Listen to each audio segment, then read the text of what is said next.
Really excited to be here with you tonight for Ancient Wines Club number 41, club tasting. So unfortunately, it's just going to be myself and Ryan tonight. Dana and T both have other engagements, so it's just going to be you're kind of stuck with us doing the content. But we're really excited to be here with you. So hopefully you had a chance to try a couple of these wines over the holidays, maybe.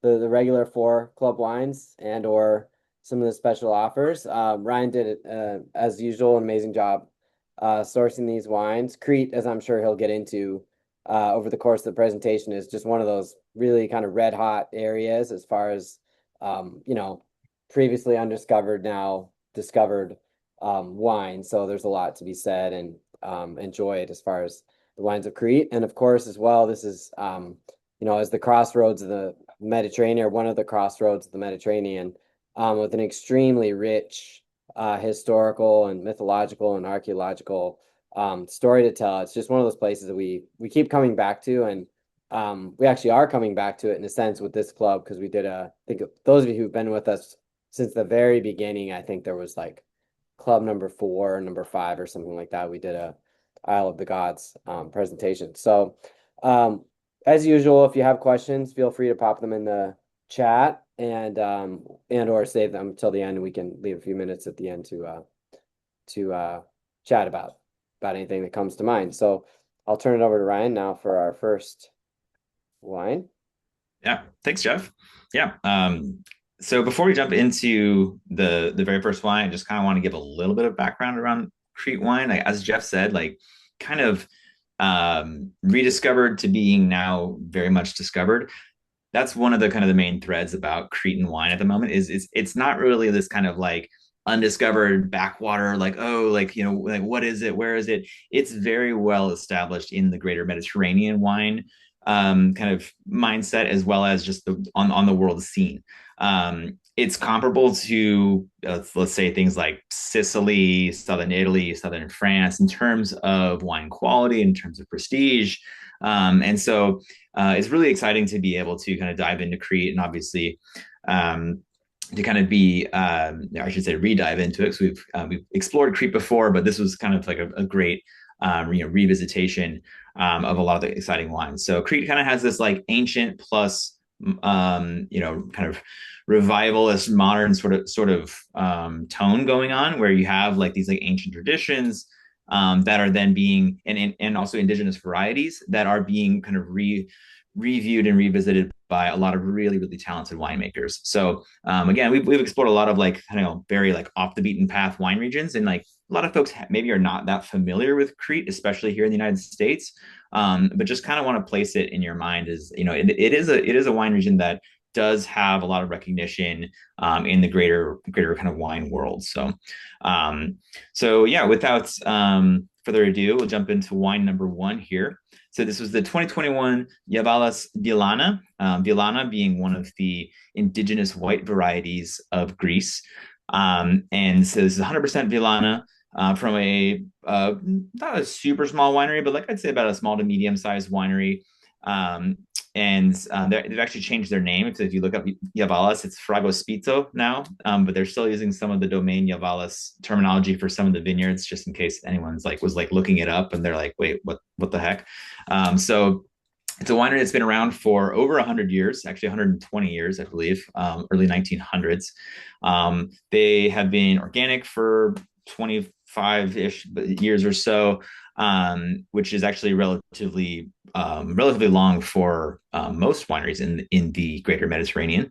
And they are really focused on this kind of expressions of native varieties, but they also do have planted some of the international varieties that you do see in Crete as well. So they have like plantations of some Syrah and things like that. But the wines that I think really kind of have a future for a lot of these wineries are going to be the indigenous varieties. You're going to see more and more that the older plantations of things like Cab and Syrah that were popular in the 80s and 90s are going to start to get replanted or grafted over, if possible, to these indigenous varieties. So this is 100% Villana. It is raised in stainless steel has a nice kind of like bright sort of tangy freshness to it. But since this does have a couple years of age, you get a little touch of that kind of like salinity starting to set in. You get a little bit of that kind of like bruised apple, golden apple. That for me, I really, really loved when I was tasting it, just to have that kind of like, again, like very fall, very winter. And a lot of the kind of yeah, I just got a lot of like the pears and the kind of the sort of like yellow, kind of like deep golden fruits to it. It was very fun, very fresh, very versatile. But also something that again had a little bit of that kind of just like light sort of salty tinge to it that I really liked. Um, and Vilana can be made in it's like a really, really light, almost like crystalline sort of style wine, where it can be really, really, really like just like kind of barely there, almost like bony and kind of ethereal. Or it can be made in this style where you have a little more orchard fruit and a little more density to it. But yeah, it's just it was a lovely wine that I thought was excellent with goat cheese salads, like a lot of like cheesy kind of casserole kind of winter sort of stuff was kind of what came to my mind as well. I actually had it with a like Gruyere heavy scalloped potato dish a week or two ago. Was perfect. So just yeah, really just like a fun kind of entry point for a Cretan wine. Cretan White, I should say. And I'll pass it back to you, Jeff. I think probably to pop Great, on. thanks, Ryan. Yeah, so we wanted to take this opportunity, actually, since we're talking about Crete, to just to sort of officially sell the trip, which has come together for the fall of 2026. So I know some of you, many of you maybe on the call already sort of signed up, unofficially signed up for the trip, but the dates for this are going to be October 10th to the 18th. So that's this upcoming fall. 2026. We're already in 2026 now. It's kind of hard to believe. But yeah, the final details are just being put together now with us and our partner that many of you know over in Greece, Orania. So we have our plan is to land in Crete and go. We'll be in Heraklion and Chania, the two main towns there, with some stops in between. A whole bunch of different wineries, exciting. Just a really exciting trip to explore the history, culture, and wine of Crete. And then as a tack on, we're actually going to be going as well to the island of Rhodes, which none of us has been to, and we're super excited about. Also, one of these, crossroads of the Mediterranean type places, which with an extremely rich history and material culture going all the way back, to the earliest civilization settlement of this region. So it's definitely a place I studied a whole bunch in grad school, and I'm really excited about that. So we'll be spending 2 days over there. It's got a lot of from what we understand, it just has a lot of um, physical, it looks a lot like the sort of areas where Venice, it's a lot of Venetian Republic, old town roads is going to look like this. So it's going to be a really fantastic spot and an exciting wine place too. I think, Ryan, do you have something to say about that? Yeah, absolutely. So, I mean, I could talk about Cretan wine for forever. But Rhodian wine is actually is a bit undiscovered. There's a lot of the islands of the Aegean that have made wine for a long, long, long time.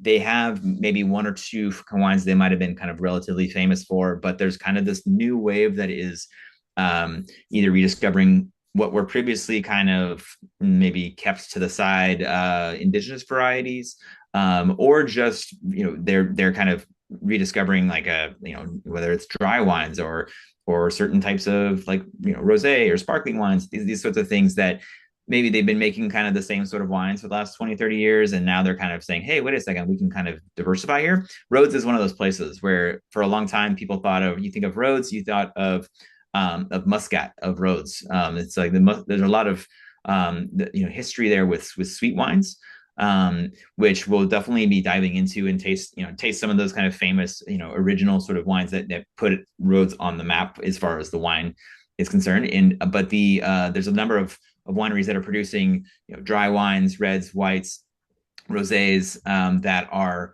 really, really exciting. And I mean, again, when I say like they're not new school, so to speak, they're definitely being made like in a more traditional way. but they're definitely new-ish for roads on the kind of the world scene. So they, they've existed there, but there's winemakers who are taking it more seriously now, and I think that's really it's going to be really exciting. So and some really interesting terroirs there. You get some really kind of Eastern Mediterranean influences, obviously very close to Turkey, and so it's going to be a different climate definitely than Crete.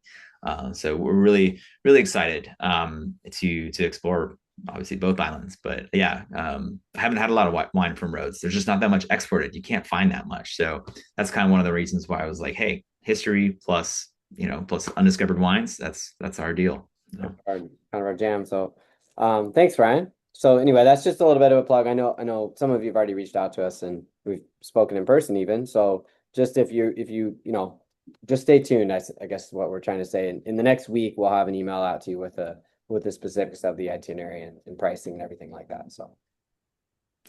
So we're going to take a look now at the second wine in the club. This is the 2023 Leorakis Liatico. So Liatico is another indigenous Greek variety. I don't know, Ryan, is it specific to Crete or is it a Really specific to Crete. Yeah, it was actually yeah. traditionally used as like a sweet wine variety that has now been kind of repurposed into these really beautiful dry versions. But yeah, it is indigenous to Crete.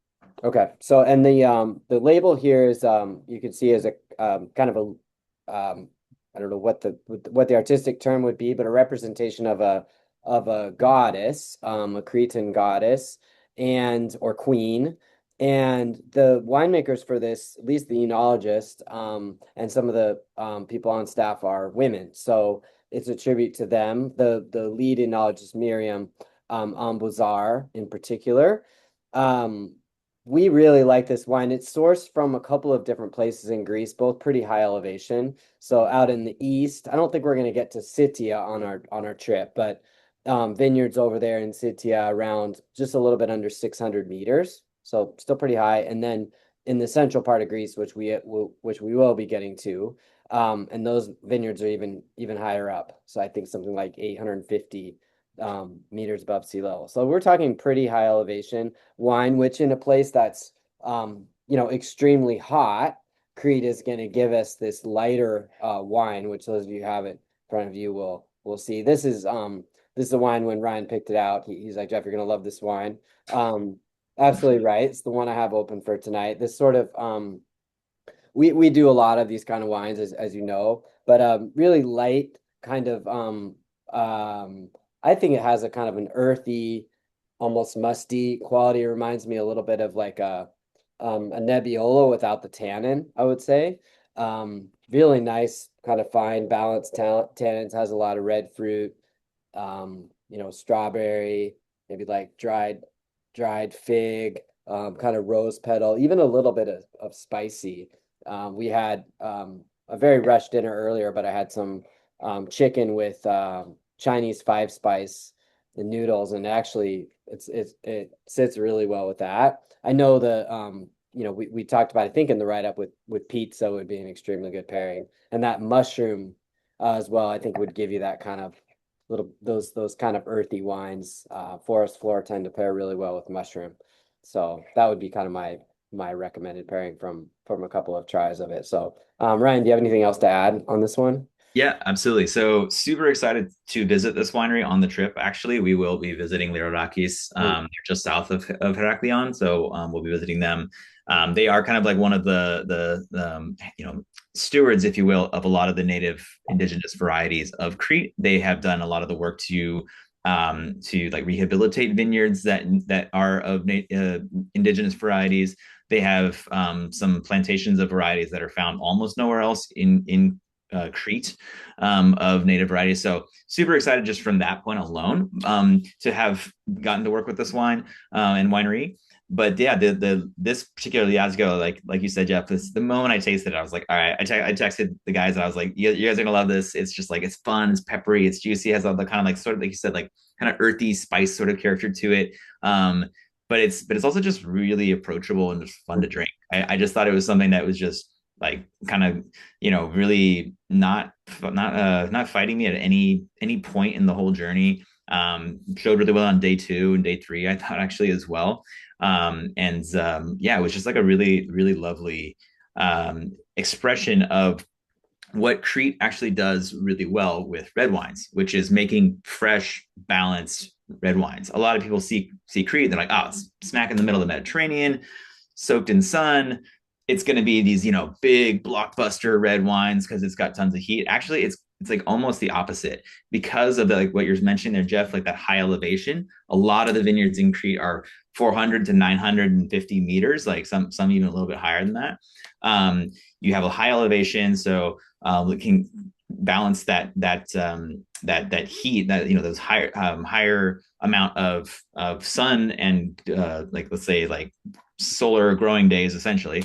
um, and you also get a lot of wind as well. You get these winds that blow down kind of from the Bosphorus through the Aegean, and it's a pretty constant wind as well. So you can have lower yields, and you can have also kind of older vines that can survive this heat, and you can make wines that still retain a lot of freshness without getting like big and boozy, or kind of overly kind of extracted as well. So actually, like, this is actually a more common style of Cretan red, than like a big, like, burly, sort of, like 15.5 16% alcohol kind of red wine, which you might expect from a hot climate. So anyways, yeah, this is a wine that I thought was emblematic of what is cool about Cretan reds. Yeah, agreed, 100%. Yeah. All right, so you have a couple of pictures here, which give you a little bit of a taste of the rich mythological legacy of Crete. So on the left, Mount Ida, and on the right, one of the putative caves of Zeus. So sorry, my cat's kind of going nuts here if you're hearing a rattling around. I've left very little control over him sometimes. So on the left here, Mount Ida, as I said. So you may know the myth from either if you've read the write-up or from our kind of previous discussions of this topic, but the early history of Greek mythology is it really goes back to Hesiod, to Homer as well. But Hesiod, he wrote a work called the Theogony, which is really like the genealogy of the gods. And in the Theogony, he talks about how basically the origin of Zeus. So Zeus was prophesied to overthrow his father, Cronus, who had in turn overthrown his father, Uranus, the sky god. So what Cronus did was, as you probably know, he swallowed all of his children. So all six of the gods, Demeter and Hestia, and etc. And he swallowed these, Hera, swallowed the god Poseidon, Hades. I think that's all six. Swallowed five of them, and then Zeus's mother Gaia was getting tired of the Earth, so she tricked Kronos by giving him a stone, a swaddled stone, essentially. So he swallowed the stone instead. And she took the baby Zeus then to the island of Crete and hid him in a cave under Mount Ida. So I can't remember if Dana visited this cave. I think it was this one. He's not here to confirm, but I think there are like five or six different caves under Mount Ida that people think, well, I mean, it's a myth, obviously, but I think might be connected in some way to the to the early worship of Zeus. So whether you believe in the gods or not, there was early worship of Zeus under Mount Ida. So I'm not. Nobody knows for sure which cave it is, but we're on track to visit one of the caves. I can't remember which one, or if we've even decided that yet, but we will be going. So Zeus was hidden in the cave, and then of course, once he came of age, in the meantime, actually, when he was a baby, his tears, when he was crying, fertilized the earth and gave birth to the first race of kind of human Cretans, essentially, the Curetes. So when he came of age, he overthrew his father Cronus and became the king of the gods, and officially established basically the Olympian kind of pantheon of Greece, which we all know really well, and overthrew the Titans, kind of and as we've discussed many times, this is kind of a mythological representation of the establishment of order and civilization out of chaos and kind of barbarism, etc. So that's what that represents. So Crete is, throughout the ancient world, was one of the main centers of the worship of Zeus, of the cult of Zeus. So one of the others being, of course, Mount Olympus, where we went last year with our Ancient Wine Guys trip. So gives you a little bit of kind of the background here for the mythology of Crete. So with that, I'll turn it back to Ryan here for the third wine. Yeah, thanks, Jeff. Yeah, so kind of diving back into the wines here, continuing a little bit of the thread that I was kind of just speaking about in terms of like the style of red wines that you see in Crete. Um, so going back to the winery that we had the from the Villana, so this is Domaine Vallas again, the 2019 Cozzefali. And this is 100% Cozzefali, another native variety to indigenous variety to Crete. And Cozzefali is an interesting variety in that it's very often blended. You'll see it blended with another variety called Mandalaria. And Mandalaria is the kind of considered the backbone, maybe a little bit more, not prestigious, but maybe kind of a little bit more serious and a little bit darker, has a little more heft to it. And so Cozzefali is usually people are like, oh yeah, it's kind of a blending grape. You kind of it brings the fruit, but the Mandalaria is doing most of the work. And in my experience, it's definitely a bit of a mischaracterization of the grape. It's not only relegated to kind of bringing like lightness and lift. You can actually have a wine that has a lot of a lot of nuance and a lot of character, such as this one. So this was a again 100% expression that I was really excited to showcase. Partly just so you get a sense of what if you're tasting a Cretan Cozzefali Mandalari blend in the future, you can kind of see what role it plays because this is like very very emblematic for Cozzefali. Has this kind of Sangiovese like core of red fruit. You get that kind of like sun-dried tomato, kind of plum cherry sort of notes to it. It's not super dark, obviously, as I was saying, but it's also not, I wouldn't say it's quite as light and rosy as the Liatico. So it kind of takes a little bit more of that kind of Chianti Classico sort of role. With some, again, nice kind of like sort of spicy, a little bit of that dried fruit, leather sort of tones to it that you would find again in a really nice, like a really nice, Tuscan red or something like that.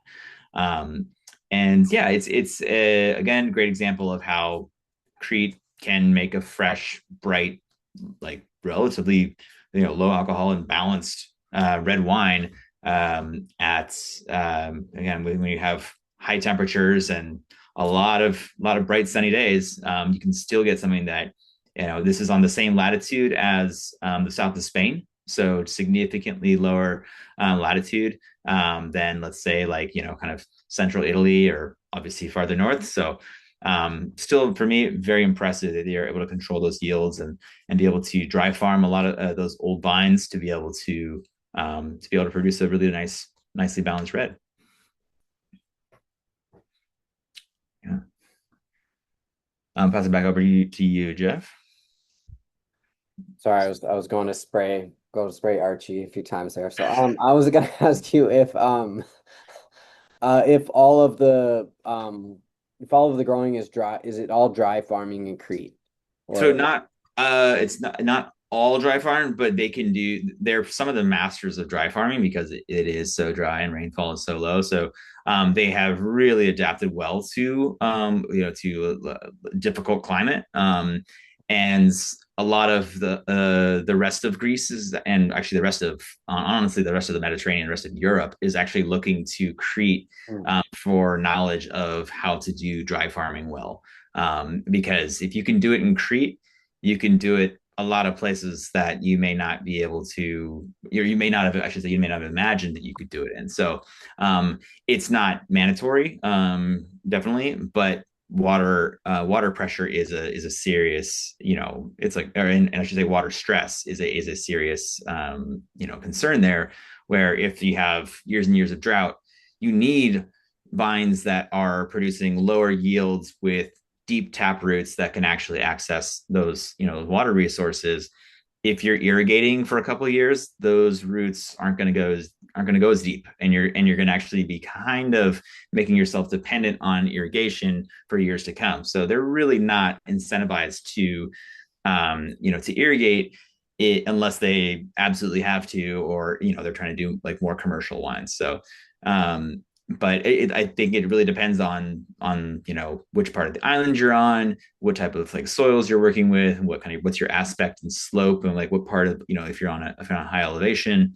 So I'll be very curious to see when we go to Crete, kind of like which wineries are doing what and kind of like what their perspective is. Because yeah, it's definitely it can be very dry, obviously. So but yeah, they have a lot of like bush trained, head trained, old kind of gnarly vines that are kind of trained up into this kind of sort of again in a bush or head, um, and a lot of old vines because you need that taproot to go down to essentially provide survival ability for these vineyards. So it'd be cool to see. Yeah, I imagine the vineyards are going to look quite different from let's say like Nemea or Nausa, where they can get significant more rain. yeah. Thanks, Ryan. Yeah, absolutely. Okay, so you might recognize this picture or version of it from the write-up. This is a depiction of the heavily reconstructed palace at Knossos. So there's a whole, I mean, this is one of those topics we could do an entire series of probably 20 wine clubs on just the Minoan civilization alone. It's such a rich and just kind of, yeah, ever yielding subject. But I won't talk about it too much here, but you probably know a little bit about the story of the labyrinth and the various kind of stories that are connected with that. But Zeus had a son, Minos, who would become King Minos. The mother of Minos is Europa, which is a whole other story we haven't really explored too much, but can get into at some point. But Minos was he at one point tried to trick the god Poseidon by sacrificing he sacrificed the wrong bull essentially and was punished by having his wife fall in love with the bull. And so this, of course, is the origin story for the Minotaur. And Pasiphae, who was Minos's wife, she commissioned Daedalus, who's a famous kind of architect, inventor, engineer, etc., of ancient Greek mythology, to kind of facilitate this mating essentially. So he basically made a machine, a bowl that Pasiphae hid inside, and I'll kind of let you imagine the rest of that story. But the offspring of this union is the Minotaur, who's half bull, half man. And Minos then imprisons the Minotaur in the labyrinth, which he also has Daedalus construct for him. And then he punishes Daedalus by putting him in the labyrinth as well. Punishes him for helping, his wife mate with the bull, essentially. So there's a bunch of spin-off stories of this. You may know the story of Daedalus and Icarus, which is when Daedalus tries to escape.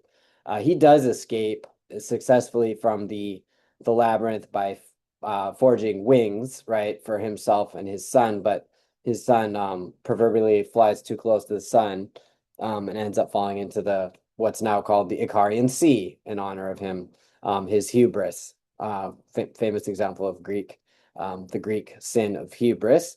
And I would say equally famously or more famously, the labyrinth is also connected with the hero Theseus, who is definitely going to be the subject of an Ancient Wines Club at some point. We just haven't been able to fit him in, but he's the great hero, of course, of Athens. And there's without going into too much detail, the Minoans conquered Athens at one point in revenge for a death of a Minoan prince there outside of Athens, and they forced then the Athenians every 9 years to send 14 youths, 7 boys, 7 girls, to be fed to the Minotaur. And so this was basically a tribute, essentially. And as Dana could talk a lot better about than I can, this is all connected to in the archaeological record, we know that the Minoans were superior and actually handed a lot of their knowledge and whatnot to the mainland Greeks, to the Mycenaeans. So it represents in the myth kind of this this rivalry during the late Bronze Age between these different civilizations, which is really interesting. So, but anyway, so Theseus volunteers to go on this, to be basically to be sacrificed to the Minotaur with the hope of resolving this tribute.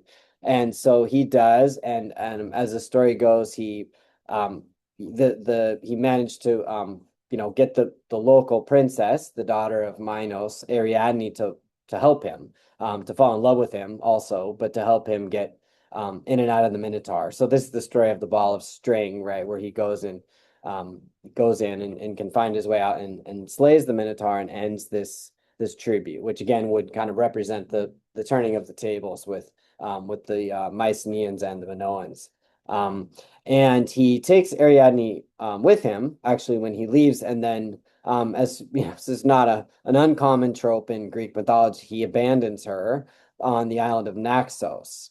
But this story actually ends pretty well because she's picked up there later on by the god Dionysus, who marries her, and so she gets to live happily ever after, as far as we know, enjoying good wine. So it could be worse, I guess.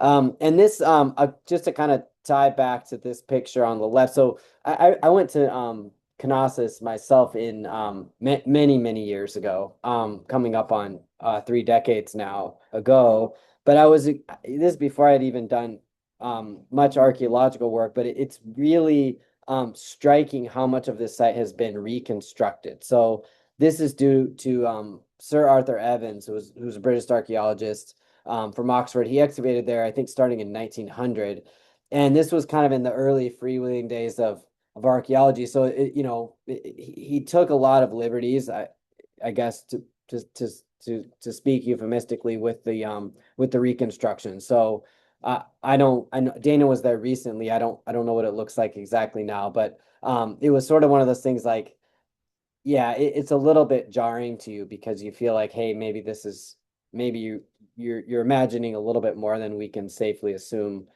with the from the archaeological record, which is going to look more like what's on the right here. But there is, yeah, I mean, anyway, I'll leave it at that. But the the one of the theories about the myth of the labyrinth is that when the excavations, what the excavations were revealed was a very labyrinthine arrangement of rooms and whatnot under the palace. So the thinking is that maybe this sort of gave rise to the idea that of the labyrinth, that this thing was so intricate and so confusing, and then if you got in there, you couldn't get out because you were lost. That might have been sort of the origin story for the labyrinth.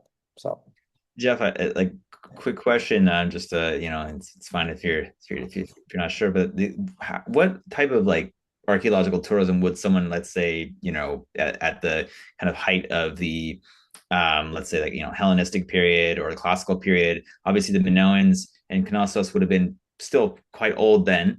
Is there any records where they went and toured the, you're saying, like this labyrinthine element, like what are those records? What are yeah, those so my like? Dana Are would there be a better person to answer this accounts question. So like that? the Minoan civilization was actually destroyed by the eruption of the volcano Thera, is thought. And so this was one of these kind of classic collapses of a civilization that people attribute to a natural disaster. And so my understanding is there wasn't much that happened there for quite a long time after the sort of fall of the Minoans, which is earlier than the Mycenaean civilization, which replaced it, essentially not replaced, but became the dominant kind of Western Greek civilization. So I don't know where that sort of story of the labyrinth kind of got going in the first place. Yeah, so whether or not it goes back to, I don't think it would go back to like later Greeks going into the palace, because I don't think the palace existed at that point. So I Right. haven't Right. answered your question exactly, but yeah, That makes sense. yeah, Yeah. Yeah. Thanks. Yeah. Yeah. yeah. All right, so let's take a look at wine number 4 now. Yeah. Yeah. So wine number four is actually what I'm drinking tonight. It's tasting great. I really, really love this wine. I love all the wines, but this is tasting particularly good to me tonight. So 2021 Larco Rosso del Veronese. So this is from Venice, from the Veneto. It's a blend of 50% Corvina and Corvinone. So I think it's like roughly evenly split between those two. And then you have the remainder split between 30% Rondinella, 15% Sangiovese Grosso, which is a different variety of Sangiovese, but still Sangiovese, and then 5% Molinara, lowly Molinara, which, as an aside, is one of those blending varieties that in Valpolicella and in the Veneto, they're kind of like, oh, it's not good. We're ripping it out. We don't like it, but I'm sure somebody's going to make some amazing wine with it, and get a whole bunch of critics points and scores, and probably spur a resurgence. But right now, Molinara is kind of considered like the redheaded stepchild, if you will, of the Valpolicella grapes. So I always have to mention that little tidbit. This is a wine made by a winemaker named Luca Federigo, and he is essentially kind of like a one-man operation in the commune of Negrar, which is one of the villages in the Valpolicella appellation in the Veneto. And he produces this wine, again, as kind of like essentially a Valpolicella, classic Valpolicella blend, with the exception of the Sangiovese. And so Luca, he could be described a little bit as a bit of a rebel, bit of a a strong individual personality, a little bit stubborn, but also really a visionary for quality wine in the region. He was his mentor, I should say, and he apprenticed under a winemaker named Giuseppe Quintarelli, who is essentially probably the greatest winemaker in Valpolicella currently. It's one of the best Valpolicella estates. Not just one of the biggest or one of the most fancy or big money. It's just one of the absolute best wineries in Valpolicella. So if you get a chance to ever try Quintarelli wines, they run hundreds of dollars sometimes. So they're very, very, very good wines. And Luca was able to again to work there and work with the estate, and then to venture off and start his own winery. And again, he's still very small, so I was very excited to find these wines, especially at the price point that they're at. Really beautiful, really well crafted wines with a lot of density, but also a lot of like kind of like elegance and balance to it.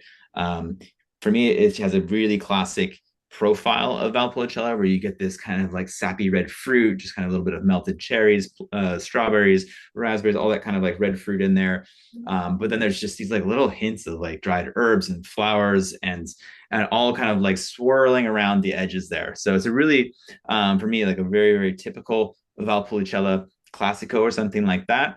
But you'll notice it does not have that appellation. Back when I said he was a bit of a rebel, he butts heads with the appellation frequently, where they say, no, you can't put Sangiovese in there. And he's just like, screw you. I'm doing whatever the hell I want.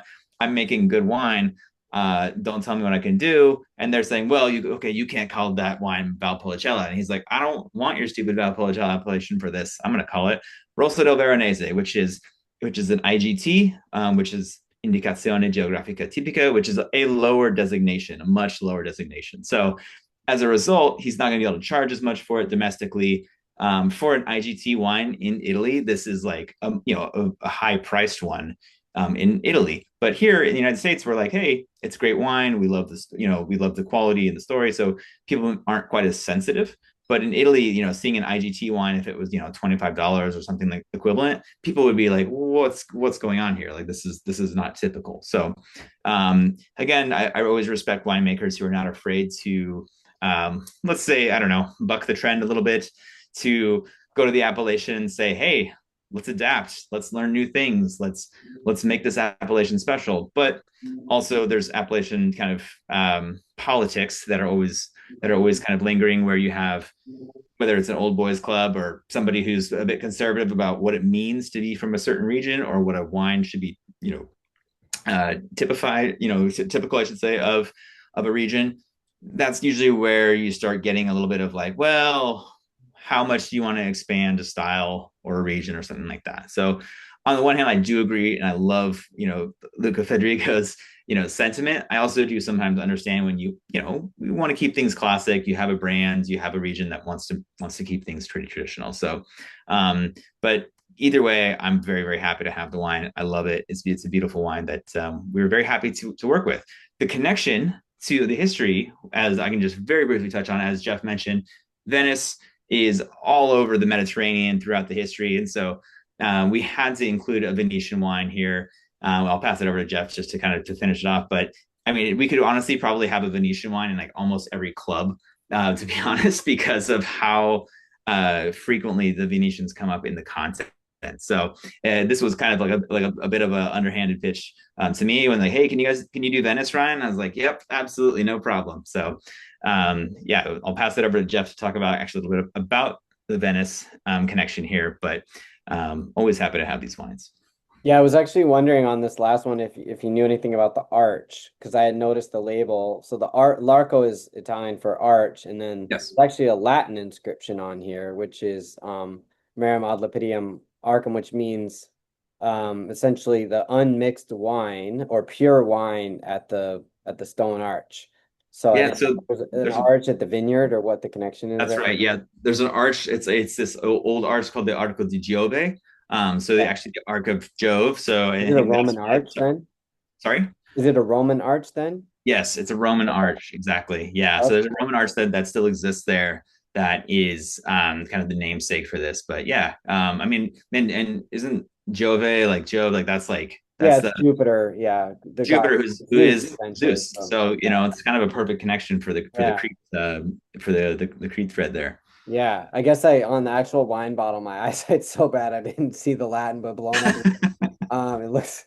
I can read it a little better. Just an interesting side note: the word marum here, the Latin word for so it doesn't mean wine exactly. The word vinum, vinum is wine, but this word marum means specifically like wine that hasn't been mixed with water.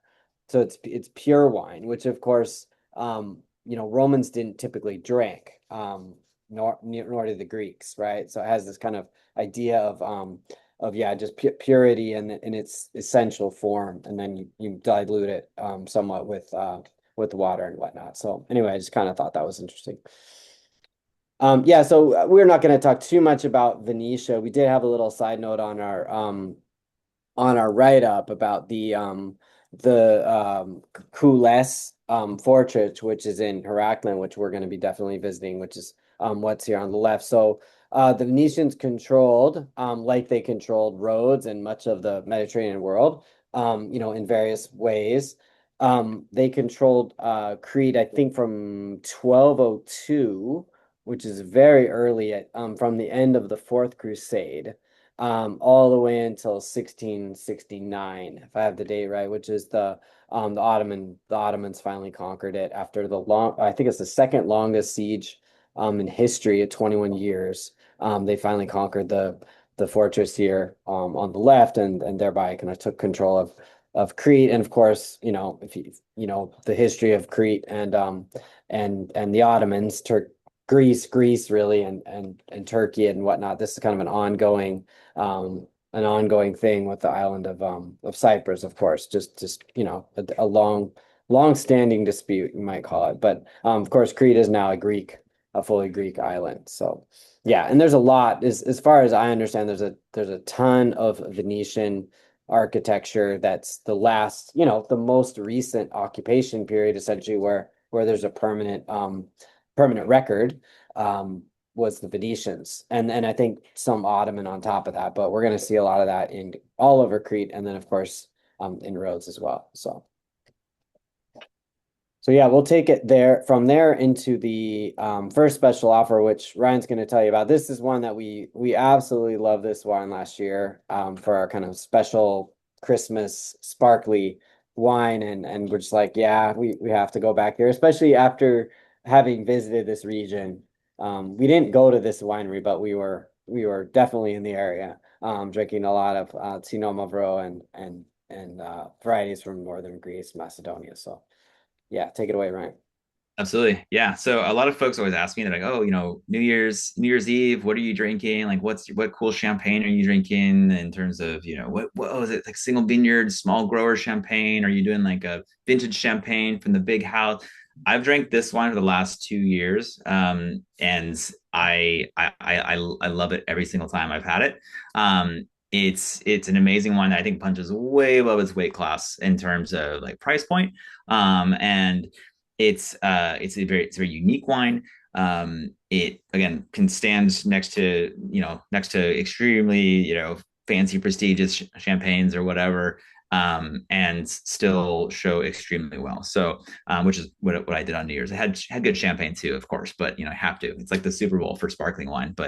Um, but so we were happy to offer this one again, as Jeff mentioned. So this is the base vintage is 2022, special brut. Sorry, special cuvee, extra brut.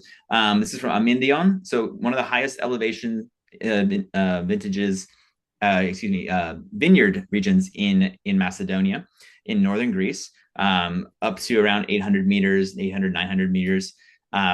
Actually, also one of the coldest regions in Greece as well. So it's actually not Mediterranean anymore. There, it is decidedly continental.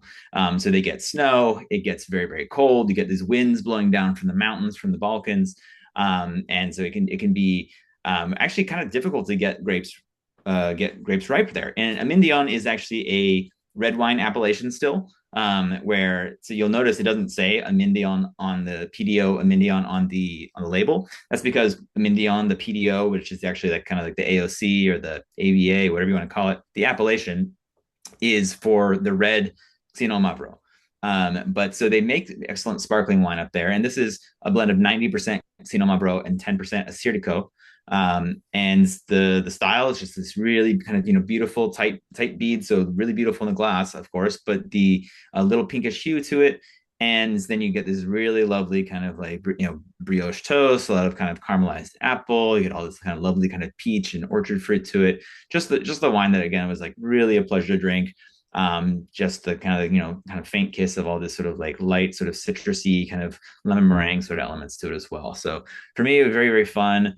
A lot of kind of energy and kind of mineral tone running through it as well.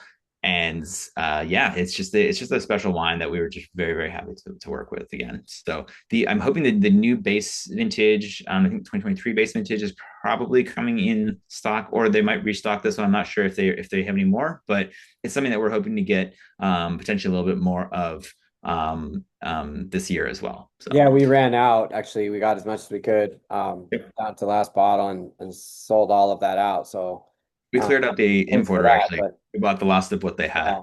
yeah, yeah, we definitely took a load of it up to in Spokane. Spent some time with family there, and we definitely had a few bottles of it on New Year's Eve. So delicious wine. I don't see any reason why we wouldn't come back to this next New Year's as well. So um, Yeah, when we go back to Macedonia yeah, again for whenever we make it back there, yeah, we'll have to head up yeah, to. we'll definitely have to It's a visit. bit out of the way, is why we didn't get up there. So we kind of drove south a bit as we were going to Nausa, but if you go north a bit, go kind of climb up into the mountains, we'll hit Amindion. So I think next time we should definitely make a stop up there. Mm-hmm. Thanks, Ryan. And yeah, and this last one, so this threw me a little bit of a loop when I was putting everything together. As you can probably tell, this label looks very similar to the other label, including the Arkham there. But of course, it's a different wine. This was the special offer. And Ryan, do you want to tell us a little bit about this one as well? Absolutely, yeah. So I kind of already mentioned a little bit about Luca Federico and his story, but so as Jeff mentioned, similar label here, but very different wine. So this is his wine he calls Arcum. It's also bottled as a Rosso Veronese under the IGT appellation, but it's made in very different sort of style. So again, you have a blend here. I think this is 60% between Corvina and Corvinone, and then the remainder being, I think it's 30% Rondinella and 10% Molinara in this case. So no Sangiovese. That's the main difference here. And essentially, what he would be bottling this under, if he were to bottle it under the, let's say, more prestigious appellation, would be a Valpolicella Ripasso. So the Ripasso, meaning like passed over again, is when you take the must of the grape juice and you repass it over again over the skins. And so you get this kind of extra layer of concentration of flavor that Ripasso is famous for. In this case, he opts not to use that designation. Again, a bit of butting heads about style, typicity, also just probably politics at this point. He does produce some wines under the more prestigious appellations. For example, though, he does make an Amarone which I haven't had a chance to try yet. I'm actually going to hopefully try some next week. A friend has a bottle that I'm gonna try, but the style here is a little bit more like layered, a little more dense. You get a little bit more kind of like a little more richness and like a lot of spice and nuance to it. Um, and ripasso is again something that can age for a very long time. It has again a lot of structure. You get a little bit extra body and tannin typically, but that kind of like sort of like melted fruit flavor I really loved in this wine. You get little chocolatey tones to it. It's not like a dessert wine, but honestly, you could have it after dinner as kind of that like sit around a fire and have a glass of red. It really works well in that context as well. It also does extremely well at the dinner table with, let's say, like a little bit richer meal, something that has a little bit of fat or that has a little bit of fruit in it. I really like with like if you're gonna do like a stew with like beef and prunes or something like that, or like there's a really good rabbit dish that I have a recipe for with rabbits and prunes. That's a French dish called la panne au pruneau. That's very, very good. That would pair perfectly with this. Send us an email if you would like the recipe. And I think that this is a wine that actually has like a really excellent life ahead of it. It's 2021. But honestly, I'd be very curious to see what this wine is like in 2031. I think it's going to lose a little bit of that baby fat and kind of sort of integrate even more and probably pick up some really interesting secondary and tertiary tones. So it was just a really fun wine to work with again, and I'm excited to hopefully bring it back in the future sometime. Can you send us a rabbit with the recipe too? I'll do my best. Okay. I mean, I can. I'll see if we haven't gotten into shipping any like any frozen meats yet, Wild but goodness. we'll see, Jeff. All right. We don't We get have a to lot of force it. We that don't get a lot of locally. it out here. That's why I was Yeah, I was gonna wondering. say you probably don't get a lot in Hawaii. A lot of like braised rabbit opportunities. But yeah, so I think that's the last one there, right, Jeff? That's it. So Yeah. yeah, so if anyone would like to order any additional quantities of clubs, or if you have any questions about anything, obviously you can always just send us an email at info@ancientwineguys.com. Shipping of up to 8 additional bottles is always free. California, Colorado, Oregon, Washington, and $5 a bottle to every other area. And always, follow us on social media. And if you like the idea of hanging out with us and talking about wine and history and archaeology, please again do keep posted on the update that Jeff mentioned. We're going to send out about the trip in October of this year, October 10th to the 17th, 18th, 18th. Yeah. 18th. And to Crete, and we're extremely excited about it. I'll be honest; it's going to be fun, really, really, really fun because none of us have been, extensively around the island. Dana has been, Jeff's been in the past, but this is going to be a lot of trailblazing and a lot of really fun stuff. So yeah, just from me, thank you again, and thanks from all of us. Yeah. Yeah.